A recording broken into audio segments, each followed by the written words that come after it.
My approach to mental fitness is pretty simple. It's all about hot stoves, out of body experiences, and rose colored glasses. This is Mental Fitness Friday. I'm Larry McInnes, and you are awesome. So, what the hell is Larry babbling about now? Hot stoves, out of body experiences, and rose colored glasses, basically mental fitness in a nutshell. So, let's dive in. First, take your metaphorical hand off the metaphorical hot stove. And let me just go ahead and state the obvious. If you put your hand on a hot stove, you're not going to leave it there while you're enjoying that glass of Josh. The intense pain in your hand is a very clear message that you have to change your situation right now. So you take your hand off the hot stove and continue to enjoy your wine.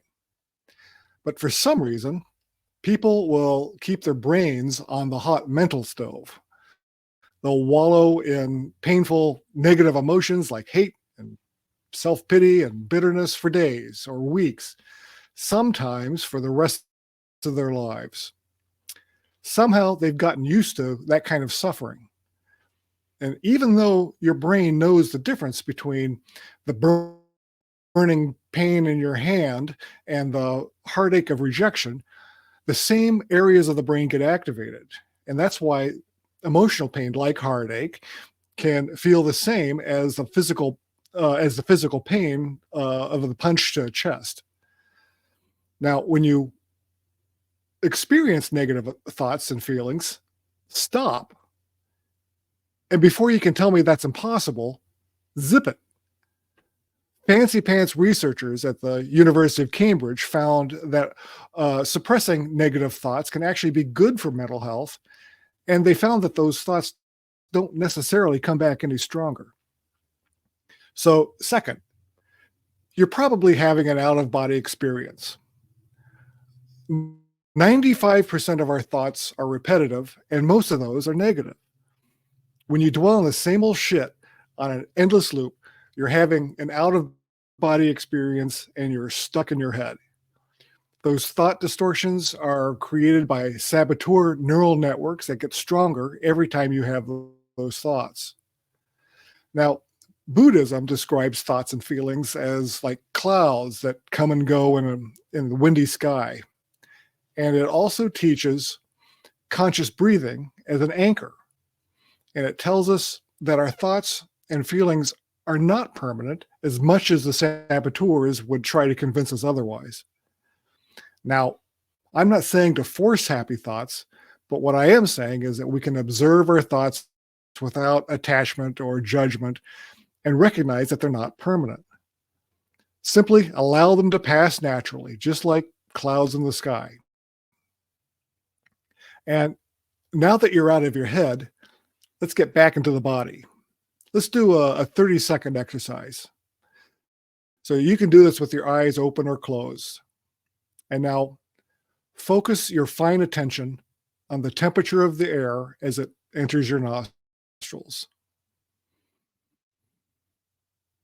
And then focus your fine attention on the temperature of the air as it exits your nostrils. And let's repeat.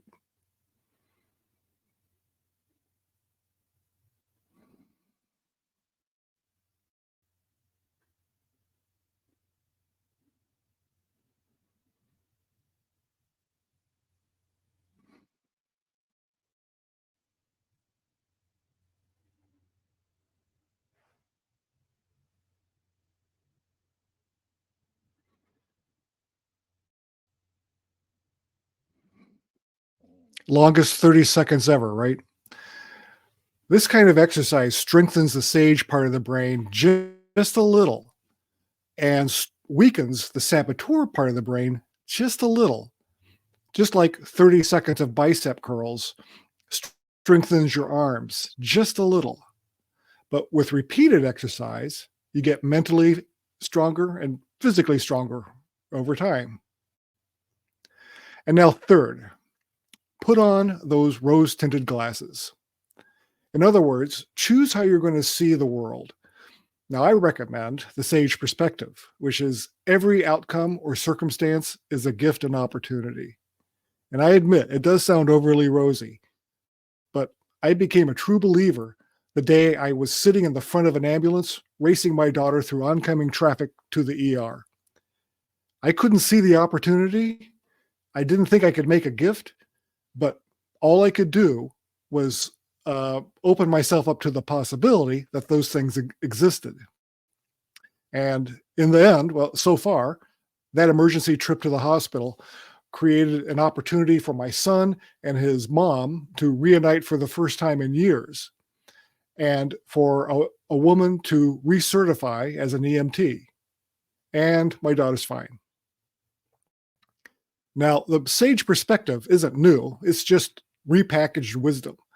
1900 years ago, the Roman Emperor Marcus Aurelius said that the things you think about determine the quality of your mind, and your soul takes the color of your thoughts. Now, he also said, our, our life is what our thoughts make it. So if you see the world as a negative, horrible place, you're right. If you look for shittiness, you're going to find shittiness. And if you believe that you're screwed, you're right again. But if you look for the beauty in the mundane, you'll see it. If you look for the evidence of goodness in people, you'll find that.